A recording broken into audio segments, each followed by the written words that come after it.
말씀 제목은 빌라도 법정에 서신 예수님이라는 제목으로 은혜를 나누시겠습니다. 아직 어두컴컴한 이른 새벽이었습니다. 대제사장의 집에서 베드로는 예수님을 3번이나 부인했습니다. 그리고 주님의 말씀이 생각이 나서 밖에 나가서 심히 통곡하였습니다. 그 새벽에 예수님은 결박당하신 채 빌라도 총독의 관저로 끌려갔습니다. 재판받으러 간 것입니다. 새벽부터 재판하는 데가 있습니까? 그런데 예수님은 그 새벽에 재판받아야 됐습니다. 빌라도 총독은 그냥 새벽잠 자다가 아마 놀래서 깨어서 재판하러 나와야 되었습니다. 첫 번째 생각할 것이요, 예수님은 억울하게 고발당하면서도 침묵하셨다라고 하는 것입니다. 11절 말씀에 보면 예수께서 총독 앞에 섰으니 총독이 물어 이르되 내가 유대인의 왕이냐? 예수께서 대답하시되 내 말이 옳도다 하시고 그랬습니다. 재판석에 앉은 총독이 예수님이 묶여가지고 끌려왔는데 신문을 합니다. 첫 질문이 내가 유대인의 왕이냐라고 물었습니다. 그러자 예수님은 내 말이 옳도다 그럽니다. 그러나 여기서 예수님의 대답은 세상의 구세주로서의 메시아됨을, 하나님의 아들로서 만왕의 왕 대신 구원자라고 하는 말이지 세상의 왕, 정치적인 왕을 의미하는 것이 아니었다라고 하는 것입니다. 예수님은 이 땅에서 정치적으로 높은 왕이 되시려고 오셨습니까? 아니었다. 예수님은 이 땅에 돈을 많이 벌어서 성공해 보려고 오신 분도 아니었습니다. 만약에 그런 목적으로 오셨다면 예수님은 돈을 많이 벌 수 있는 능력이 있었습니까? 없었습니까? 있지요. 많죠. 그냥 모병이의 기정만 한번 해버리면 돈이 불러들어오지 않겠습니까? 빵 만든 공장 돌릴 필요가 있습니까? 그냥 모래사장가 쌀이 되어라 그러고 돌멩이가 빵이 되어라 그러면 막 얼마나 부자 되겠습니까? 그거 보면은 부자들이 와서 기도받으려고 줄 서겠습니까? 안 서겠습니까? 그런데 예수님은 그런 목적으로 이 땅에 오신 것이 아닙니다. 예수님은 목적이 딱 하나입니다. 우리를 위하여 희생하러 오셨습니다. 그 죽음이 만왕의 왕이 되게 하신 것이다 라고 하는 것입니다. 12절에 보면 대제사장들과 장로들에게 고발을 당하되 아무 대답도 아니하시는지라 라고 말씀합니다. 예수님을 고발한 사람들은 당시 종교 권력을 가진 사람들, 힘이 있는 사람들이었습니다. 대제사장과 장로들, 이 사람들은 사두개인들이라고 사내들인 고무의 의원들이라고 하는데 물론 사두개인들도 포함되어 있습니다. 오늘날로 말하면 어떤 사람들이냐? 저 국회에 가 있는 사람들입니다.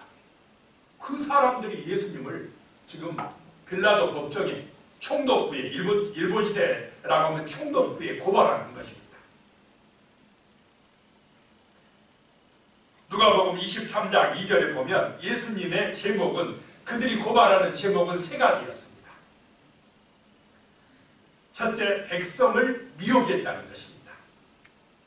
백성들을 거짓으로 선동하였다라고 하는 것입니다. 자, 예수님이 거짓말로 선동했습니까? 예수님은 하나님 말씀대로만 전했습니다. 그런데 그것을 거짓 선동죄로 몰아가지고 고발했고, 두 번째 예수님을 고소한 제목은 예수님이 가이사에게 세금을 바치는 것을 금했다라고 하는 것입니다. 예수님이 세금 바치지 말라고 그랬습니까? 가이사의 것은 가이사에게, 하나님의 것은 하나님에게 바치라고 그랬습니다. 그런데 예수님이 세금 못 바치게 했다고 누명을 씌워서 고발하는 것입니다. 세 번째 죄는 자신을 왕이라 했다라고 한 것입니다. 자, 예수님은 정치적인 왕이 되려고 했다고 그랬습니까? 안 했다고 그랬습니까? 안 했다. 안 했다 그랬습니다. 예수님이요, 자기가 높아지려고 했으면은 처음 오셔가지고 예루살렘으로 가야 됩니까? 갈릴리로 가야 됩니까? 예루살렘으로 가서 권력자들, 힘 있는 사람들을 만나가지고 뭐 능력을 한번 보여주면 그들이 예수님을 높이겠습니까? 안 높이겠습니까? 뭐 가족 중에 아픈 사람 있으면 데리고 오세요. 아니면 내가 가서 고쳐줄게요. 그러면 만약에 권력자들의 집안에 그런 아픈 사람 하나 고쳐주면 당장에 예수님은 힘을 얻습니까? 못 얻습니까? 뭐 그런 방법이 많았을 것입니다.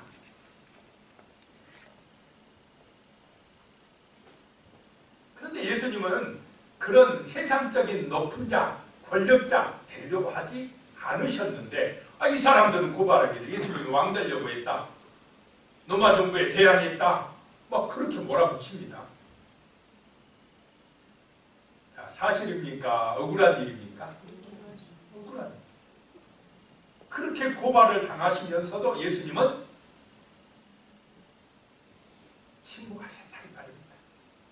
아무 대답도 아니하셨다는 것입니다.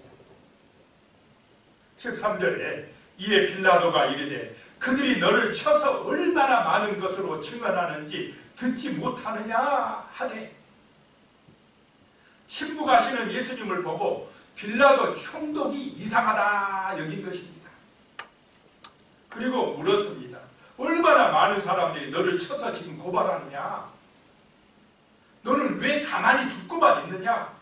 라고 하는 것입니다. 오직 답답했으면 그 재판장인 총독이 이런 말을 하겠습니까? 자, 이 상황이 얼마나 억울한 상황입니까? 자신의 무죄함을 충분히 이야기할 수 있는 상황인데도 예수님은 묵묵히 침묵하셨다는 것입니다. 이것은 자신이 십자가에서 죽는 것이 아버지의 뜻임을 알았기 때문인 줄로 믿으시기 바랍니다. 아버지께 왜 나만 고통을 받아야 하느냐고 항변하지도 않으셨습니다. 또한 자신을 증오하고 미워하는 사람들을 향하여서 분노하지도 않으셨습니다. 그러한 비난과 모함을 묵묵하게 받아들이셨습니다. 자, 우리는 어떻습니까? 다른 사람이 나한테 조금만 싫은 소리 하면 기분이 어떻습니까? 막 화가 나려고 하지 않습니까? 기분 나빠하고 막 참지 못하고 화를 내고 싶고 또 내 마음에 안 들 때는 상처받았다고 불평하기가 쉬운 그런 상황이지 않습니까? 그런데 우리는 이 시간 이 주님을 생각하시면서 기분 나빠도 싫은 소리를 들어도 내 마음에 안 들어도 묵묵히 참고 기도할 수 있는 그런 성숙한 신앙인들이 되시기를 축복합니다. 예수님을 한번 본받아 보자라고 하는 것입니다. 우리 예수님 아무 흠도 죄도 없으신 분이 이렇게 억울하게 모함을 당하고 정말 고발을 당하면서도 아무 말씀도 안 하시고 침묵하시고 묵묵하게 받아들이신 우리 주 예수님을 우리도 한번 생각하면서 이런 주님의 정말로 귀하신 모습을 본받으려고 하는 은혜가 임하시기를 축복합니다. 그러면 예수님은 왜 스스로를 변명하려고 하지 않으셨겠습니까? 존 비디어 목사님이 쓴 분별력이라는 책에 보니까요, 그 이유는 스스로를 변명하지 않을 때 비로소 하나님 아버지의 판단과 보호하심이 개입될 수 있기 때문이다 라고 하더라고요. 자기 자신을 방어하기를 포기할 때 비로소 하나님의 은혜와 심판의 손길이 우리의 방패막이가 된다라고 하는 것입니다. 내가 나를 변명하고 변호하지 않고 기도하고 하나님 의지할 때 하나님의 은혜가 우리를 지켜주고 보호해 줄 줄로 믿으시기 바랍니다. 그래서 성도는 열렬히 내 어떤 억울하고 힘든 거 변호하려고 하지 않아도 기도하면 하나님 의지하면 하나님께서 은혜 주시고 지켜주시고 보호해 주실 줄로 믿으시기 바랍니다. 이게 성도입니다. 거룩한 백성입니다. 하나님의 자녀들이다라고 하는 것입니다. 14절에요. 한마디도 대답하지 아니하시니 총독이 크게 놀라워하더라 라고 하는 것입니다. 빌라도 총독이 변명의 기회를 주었어도 말 좀 해보라고 해도 예수님은 한마디도 대답하지 않으셨다는 것입니다. 보통 사람은 자기 잘못이 있어도 변명하고 억울하다고 하소연하고 싶지 않겠습니까? 그런데 주님은 정말로 억울하면서도 한마디 말씀도 안 하시고 그 고발을, 그런 조롱을, 멸시를 그대로 다 받아들이셨다는 것입니다. 예수님의 침묵은 자신의 무죄성을 강조한 동시에 자신이 많은 사람들을 위한 대속물로서, 희생제물로서 기꺼이 고난을 당하겠다는 거룩한 뜻이 담겨 있는 줄로 믿으시기 바랍니다. 그런 모습을 보고 누가 놀랍니까? 총독이 놀래고, 야, 이런 사람이 있는가? 대부분 자기는 지금까지 보면은 막 총독 앞에 오면 살려달라고 하고 나 억울하다고 하고 막 이렇게 애걸복걸 하는데 예수님은 그런 억울한 순간에 한마디 살려달라고도 안 하고 친구하고 감당하더라는 것입니다. 이것이 하나님의 은혜인 줄로 믿으시기 바랍니다. 성령이 함께 하실 때 성도들은 이렇게 두려움이 사라지고 강하고 담대한 믿음의 용사들이 될 줄로 믿습니다. 두 번째 생각할 것이요, 시기심 때문에 예수님이 아닌 바라바의 석방을 요구했다라고 하는 것입니다. 예수님을 죽인 것은 그 종교 지도자들의 뭐 때문이라고요? 시기심 때문이었다라고 하는 것입니다. 15절에 보면 명절이 되면 총독이 무리의 청원대로 제수 한 사람을 놓아두는 전례가 있더니, 자, 우리나라도 3.1절이나 광복절 뭐 이런 날 되면 특별 사면 합니까 안 합니까? 그런 것처럼 당시 로마 제국도, 로마 총독도 유대인의 명절이 되면, 특별히 이 지금 명절은 6월절이었습니다. 6월절 명절이 되면 이제 무리들의 청원대로 제수 한 사람을 놓아주는 그런 전례가 있었습니다. 그래서 이 빌라도 총독은 누구를 놓아주려고 마음먹은 것입니까? 예수를 놓아주려고 마음먹었습니다. 16절에 그때에 바라바라 하는 유명한 제수가 있는데, 아마 오늘날로 말하면 매스컴에 막 나와서 아주 악독한 살인 죄를 저질렀거나 이래가지고는 사형 선고를 받고 감옥에 있는 유명한 제수가 있었다라고 하는 것입니다. 그는 바라바이고 악명 높은 자였다라고 하는 것입니다. 단순한 도둑이나 강도가 아니라 적어도 사형 판결을 받은 중죄인이었습니다. 아마 반란 음모자였을 것입니다. 그래서 빌라도 총독은 예수님이 노마법으로 볼 때는 이 죄가 없다는 걸 알았습니다. 예수를 살리려고 그 유명한 제수 누구하고요? 바라바하고 예수님하고 두 사람을 딱 내놓고, 무리들 앞에 내놓고 너희들이 한 사람을 선택해라 라고 하면 빌라도 생각에는 누가 당연히 풀려날 걸로 생각했겠습니까? 예수가. 왜냐? 죄가 별로 없어요. 로마법으로는 죄가 없습니다. 그런데 바라바는 아주 유명한 죄수니까 당연히 무리들이 예수님을 석방하게 해달라고 요구할 것이라고 판단한 것입니다. 빌라도는 예수님을 살려주려고 나름대로 뭐를 썼습니까? 머리를 쓴 것입니다. 정치가는 머리가 잘 돌아가요.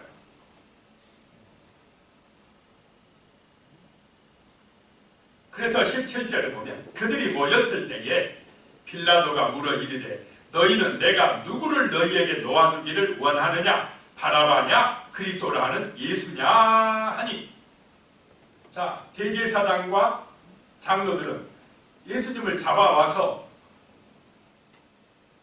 바로 뭐 해주길 원했습니까?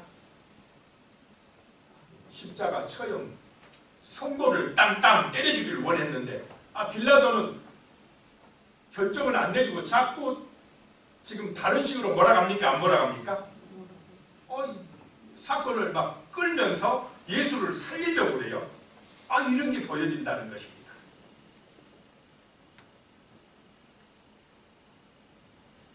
빌라도가 이 바라바와 그리스도를 딱 세워놓고는 무리들에게 선택하라 이렇게 하면서 사건을 지금 연기해가고 있는 것입니다. 이것은 18절에 보면 이는 그가 그들의 시기로 예수를 넘겨줄 줄 알미더라. 빌라도가 그들의 시기심 때문에 예수를 죽이려고 한 것을 눈치를 챘다라고 하는 것입니다. 당시 종교 지도자들이 얼마나 속이 좁고 욕심이 많은지 알 수가 있습니다. 당시 유대 권력은 종교적인 권력뿐만 아니라 정치적인 권력까지 다 장악하고 있었습니다.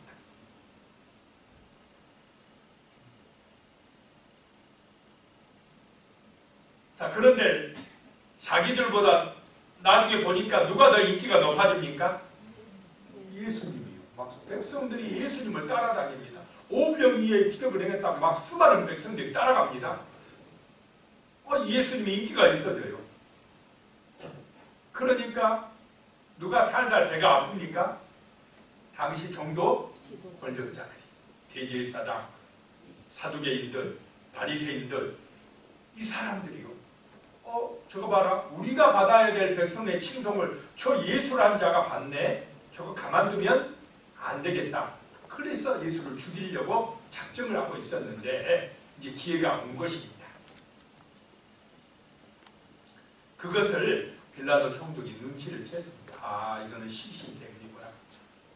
시기심 때문에 예수를 죽이려고 그러구나. 그리고는 빌라도는 예수를 살리려고 하고 있다라고 하는 것입니다.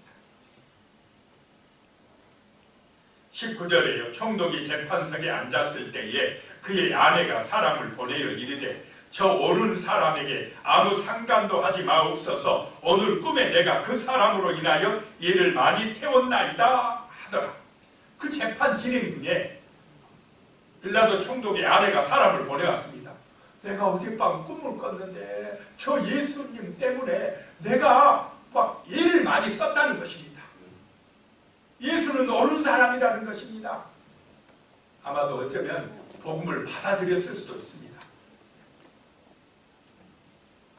전설에 의하면 이 총독 부인도 나중에 예수님을 믿는 사람이 되었다 이런 이야기가 있습니다. 이 총독의 부인이 예수님을 죽이지 말라는 것입니다. 어떻게든지 살려내라고 총독에게 지금 사람을 보내왔습니다. 그러니까 빌라도 총독도 더 예수님을 어떻게 하려고 하겠습니까? 살리려고. 어떻게든지 살리려고 애를 쓰고 있습니다. 자, 20절에 대제사장들과 장로들이 무리를 권하여 바라바를 달라 하게 하고 예수를 죽이자 하게 하였더니 그랬습니다. 사건이 이상하게 예수를 막 자꾸 풀어주려고 하는 쪽으로 가자 대제사장들과 장로들이 무리들을 어떻게 하고 있습니까? 선동하고 있다는 것입니다. 그 재판정에 모인 그 군중들을 향해서 예수가 아니라 누구를 풀어달라고 외치라고 지금 이야기하고 있습니까? 바라바를 놓아달라고 하라고 선동을 하고 있습니다. 이게 무리들의 힘을 빌린 것입니다. 자, 이 시기심 때문에 이런 일이 발생했다라고 하는 것입니다. 이 시기심은 최악의 감정이랍니다. 존 타운샌드라는 분이 쓴 골칫덩이 내 편 만들기라는 책에 보니까 시기심에 대한 이야기가 나오는데요. 시기심은 인간을 공허하고 비참하게 만든답니다.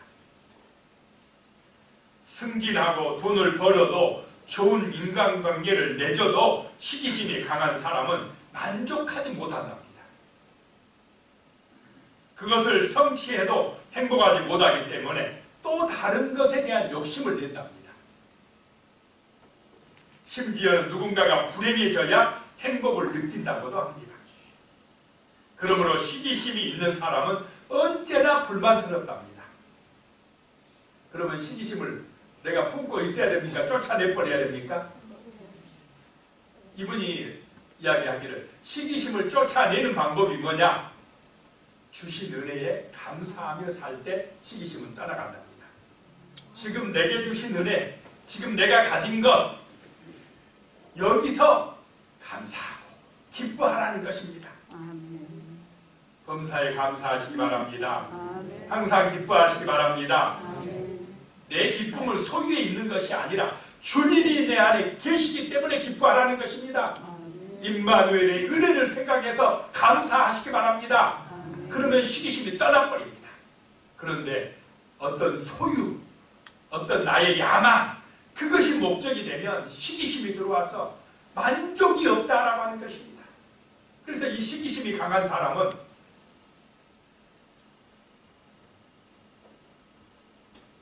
내 탓이 아니라 자꾸 누구 탓한다는 것입니까? 남의 탓을 한다. 자신의 이런 불만을 자꾸 주변 사람들에게 폭발시킨답니다. 그게 뭐냐? 시기심 때문에. 시기심 때문에 이 대제사장과 장로들이 누구를 죽입니까 지금? 예수님을 죽입니다. 아무 흠도 없고 죄도 없는 그분에게 십자가의 처형을 요구하는 것입니다. 21절에 보면 총독이 대답하여 이르되 둘 중에 누구를 너희에게 놓아주기를 원하느냐? 이르되 바라바로서이다. 빌라도는 흠이 없는, 로마 법으로 보면 죄가 없는 예수를 놓아달라고 무리들이 외칠 줄 알고 기대하고 물었는데 무리들은 누구를 석방해달라고 외치고 있습니까? 바라바를 놓아달라고, 예수를 죽이라고 외치니까 깜짝 놀랐습니다. 빌라도가. 자기의 의도와는 반대로 지금 사건이 흘러가고 있습니다. 자, 세 번째 생각할 것이요, 하나님의 백성이 예수님을 십자가에 못 박게 했다라고 하는 것입니다. 예수님을 죽인 사람들은 이방인 로마 사람이 아니라 누구라는 것입니까? 이스라엘 사람들이 예수를 죽였다는 것입니다. 하나님의 백성들이 예수를 죽였다는 것입니다. 22절에 빌라도가 이르되 그러면 그리스도라 하는 예수를 내가 어떻게 하랴? 그들이 다 이르되 십자가에 못 박혀야 하겠나이다 라고 외칩니다. 그 예침의 주동자는 사내들인 공의의 의원들이었습니다. 그러나 동원된 무리들은 적극적인 동조자로서 예수님의 처형을 요구했다라고 하는 것입니다.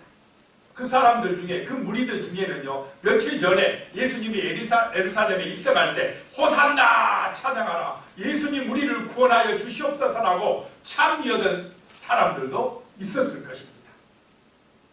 무리들은 금방 찬양했다, 금방 또 어떻게 하기도 합니까? 예수님을 대적하기도 한다라고 하는 것입니다. 예수님은 하나님을 믿는 이스라엘 백성들의 고발과 사형 요구로 죽게 된 것입니다. 그러니까 예수님을 죽인 사람들은 이방인이 아니라 바로 하나님의 백성들이었다라고 하는 것입니다.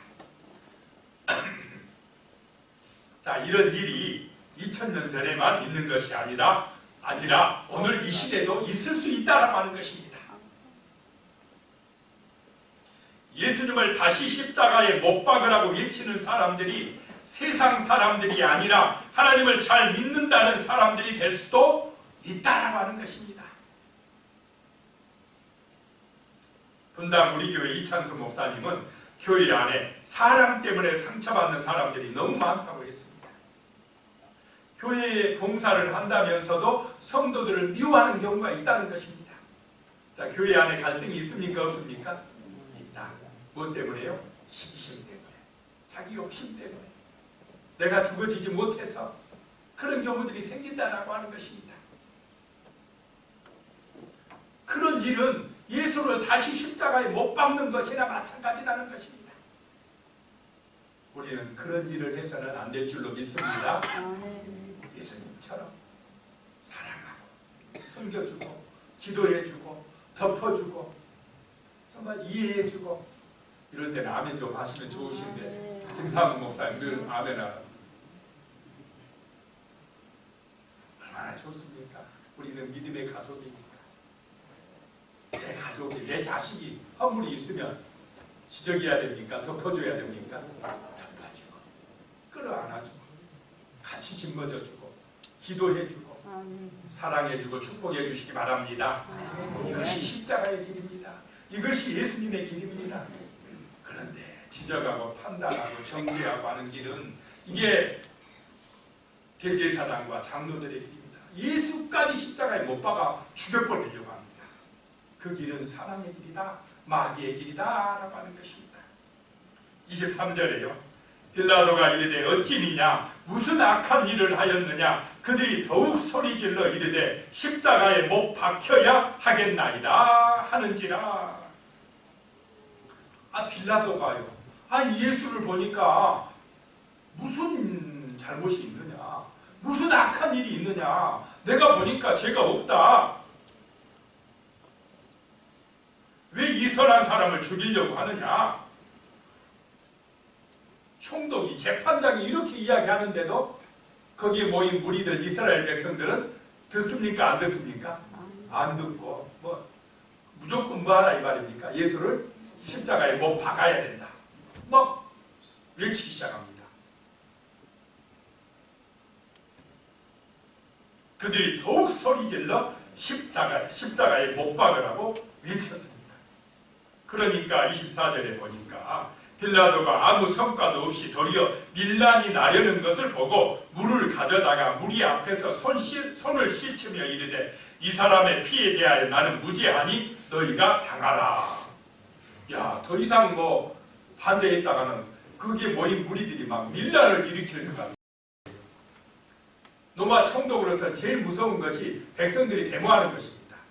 그러면 로마 황제에게 보고돼서 잘못하면 자기가 잘릴 수가 있어요. 이거 잘못하다가는 우리들이 밀란을 일으키겠네, 안 되겠다 하고 물을 떠다가 손을 씻으면서 그럼 나는 모른다, 이 사람의 피에 대해서 나는 모른다,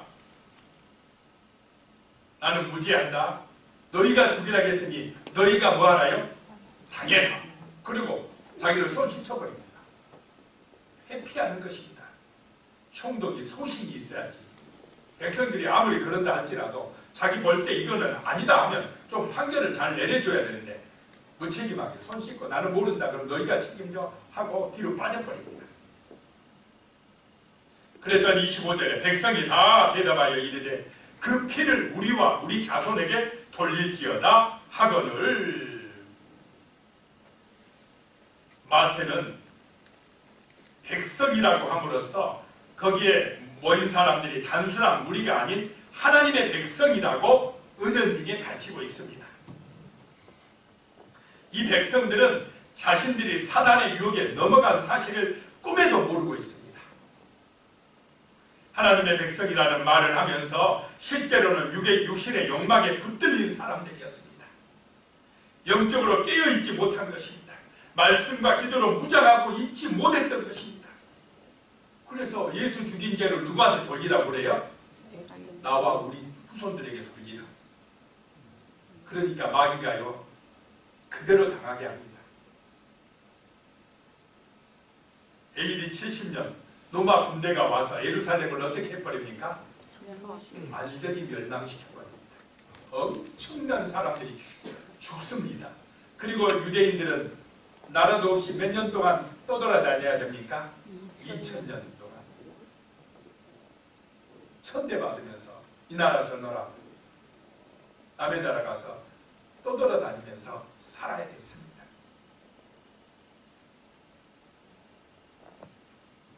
더 큰 문제는 사단이 들어갈 영원한 불모 심판에 떨어진다는 것입니다. 자, 지금까지도 유대인들은 예수를 잘 인정하지 않는 사람들이 많습니까? 적습니까? 너무나 많아요. 하나님의 아들 예수를 아직까지도 인정하지 못하고 저주받은 백성으로 살아가고 있다 알아가는 것입니다. 그 피를 우리와 우리 자손에게 돌릴지어다. 이 정말로 헛된 망언이 얼마나 큰 피해를 지금 내고 있다는 걸 우리는 교훈으로 삼아야 됩니다. 26절에요. 이에 바라바는 그들에게 놓아주고 예수는 채찍질하고 십자가에 못 박히게 넘겨주니라.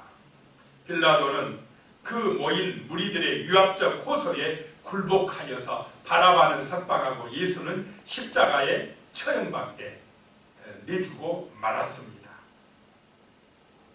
유대인들의 고함 소리, 무리들의 요란함이 예수님을 골고다의 언덕으로 끌고 가게 한 것입니다.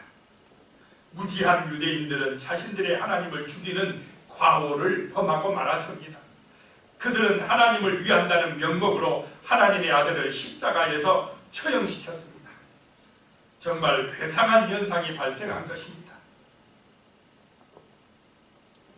자, 우리 앞길에 하나님의 백성인 성도들의 앞길에 두 길이 있습니다. 다시 예수를 십자가에 못 박는 그런 시기심과 육신의 탐욕의 길을 가는 길이 있고 이 길이 가인의 길입니다. 또 하나는 정말 예수님을 따르고 증거하는 참된 성도의 길이 있습니다. 아델의 길입니다. 우리는 어느 길을 가야 되겠습니까? 이 시간 정말로 아델처럼 예수님을 본받아서 예수님을 따라서 예수의 영광을 전하고 복음의 증인되는 참된 성도의 길을 가시는 성도님들 되시기를 주님의 이름으로 축원합니다. 기도하겠습니다. 하나님 아버지, 하나님의 백성입니다. 그런데 어떤 하나님의 백성은 가룟 유다처럼 자기가 중심이 되고 자기 생각대로 하고 자기 능력에 의지하다가 사단에게 넘어가서 결국 비참하게 최후를 마치는 그런 어리석은 길이 있고, 같은 하나님의 백성이면서 베드로처럼 예수님을 부인했지만은 말씀이 생각나서 닭이 울 때 말씀이 생각나서 철저하게 회개하고 주님을 따라간 정말로 예수의 사도된 믿음의 길이 있습니다. 아버지 하나님, 우리는 가룟 유다의 길이 아니라 베드로의 길을 가게 하여 주시옵소서. 정말로 예수의 영광을 드러내며 복음의 증인되는 그 회개하고 새 사람 되는 믿음의 길을 갈 수 있도록 도와주시옵소서. 예수님의 이름으로 기도드리옵나이다. 아멘.